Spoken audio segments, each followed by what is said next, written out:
sauce.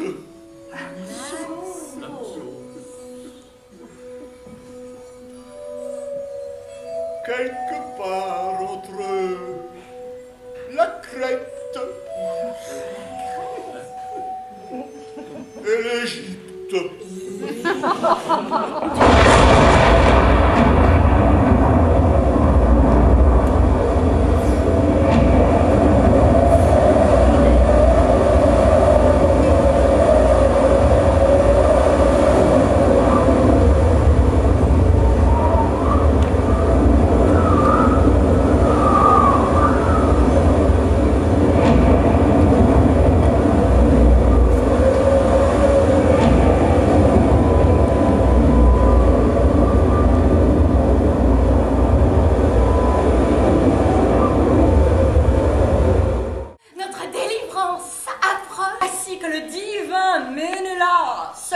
d'Atrée, le gendre de Jupiter, approche sur un navire aussi fou que son maître, et à chaque vague, le fier cheval à la crinière de cheville qui s'envoile et sans gouvernail entraîne la nef cabriolante, pique du nez dans la pluie et le relève incontinent vers le ciel comme une cocotte qui boit. Il arrive, il débarque.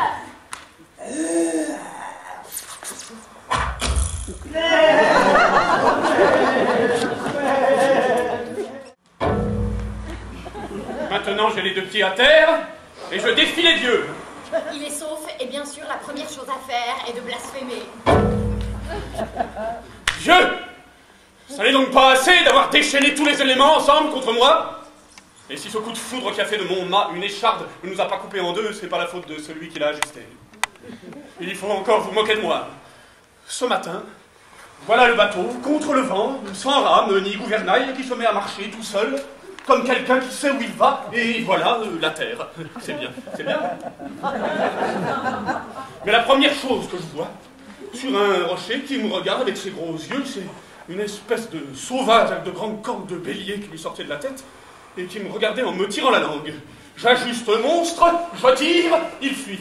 Et fuyant, un petit saut, il me montre des cuisses et un derrière tout couvert de longs poils, comme celui d'un bouc. Que me veut cet être biscornu? Alors ce n'est pas assez de me poursuivre, il faut encore m'insulter? Car les choses que je ne comprends pas sont pour moi comme une insulte personnelle. Un homme avec un cul de bouc. J'en ai le rouge au front. Mais c'est bien, je vous défie tous là-haut, toute la séquelle dans l'Ouranos. C'est toi-même le beau-père, qu'est-ce que tu faisais pendant que Paris m'enlevait ta fille? C'est alors qu'il fallait brandir tes pétards et ta machine à atomer. Mais c'est bien, sans toi je suis allé la reprendre où elle était. Et je ramènerai à Sparte avec moi, celle-ci que j'ai épousée et qui est ma propriété, que tu le veuilles ou non, malgré le vent et la tempête et toutes ces choses que l'on ne comprend pas. L'épée du moins est une chose que l'on comprend. Et le cher Paris, là-bas, en a tapé. Eh bien, Hélène.